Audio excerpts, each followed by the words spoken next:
Praise the lord. ঈশ্বৰৰ প্ৰশংসা হওক।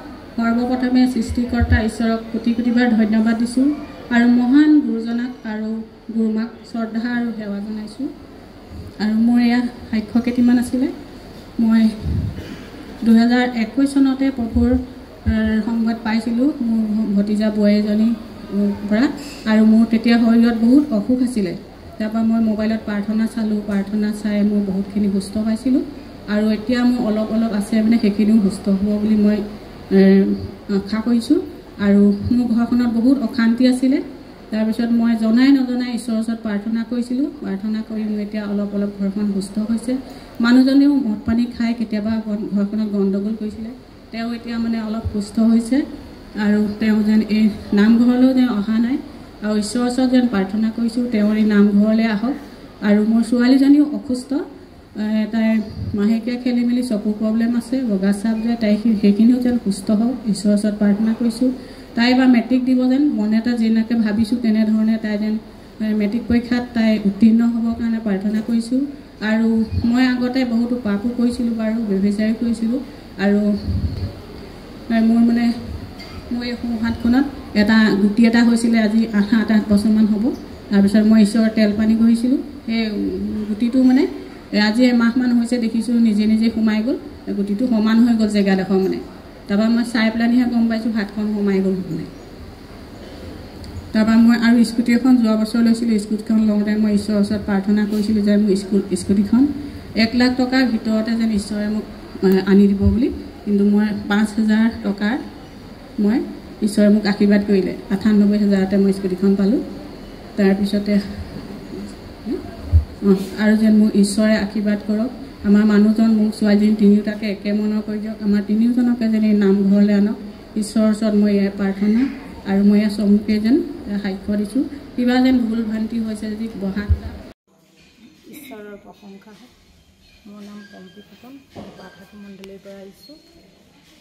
সৰ্বপ্ৰথমে সৰ্বশক্তিমান সৃষ্টিকৰ্তা ঈশ্বৰক কোটি কোটিবাৰ ধন্যবাদ দিছোঁ। পৰম শ্ৰদ্ধা আত্মা পিতৃ মহান গুৰুজনা আৰু গুৰুমা চৰণত সেৱা আৰু প্ৰণিপাত জনাইছোঁ। আৰু ঈশ্বৰ বিশ্বাসী মনোনীত দাগ দেখি প্ৰভু যীশু মধুৰ নামত নমস্কাৰ আৰু সেৱা জনাইছোঁ।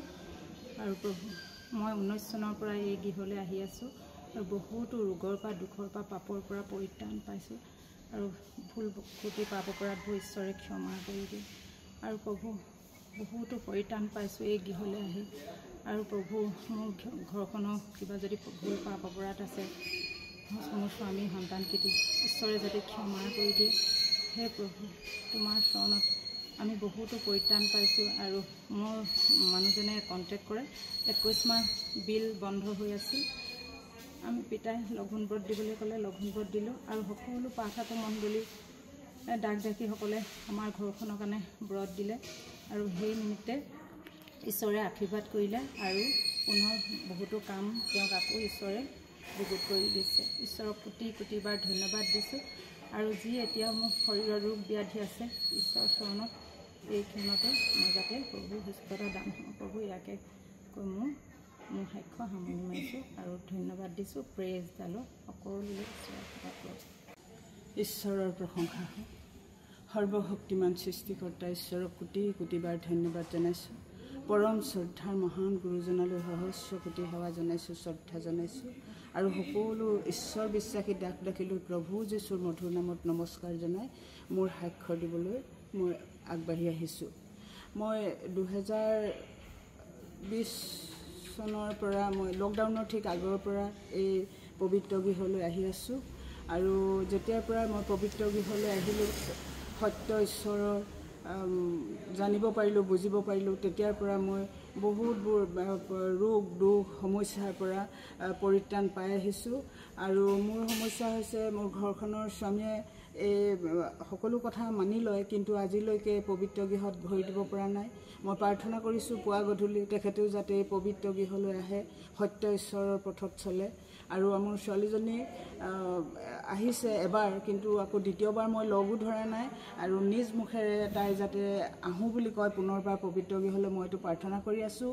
আৰু আমি যিমানবিলাক জানি নাজানি জন্মৰ পৰা এই মুহূৰ্তলৈকে বহুতো পাপ অপৰাধ ব্যভিচাৰ কৰিছোঁ, সকলো সকলো ঈশ্বৰৰ সাক্ষাতে আছে যিমানখিনি পাপ অপৰাধ ব্যভিচাৰ কৰিছোঁ সকলো যেন ঈশ্বৰে আমাক ক্ষমা কৰি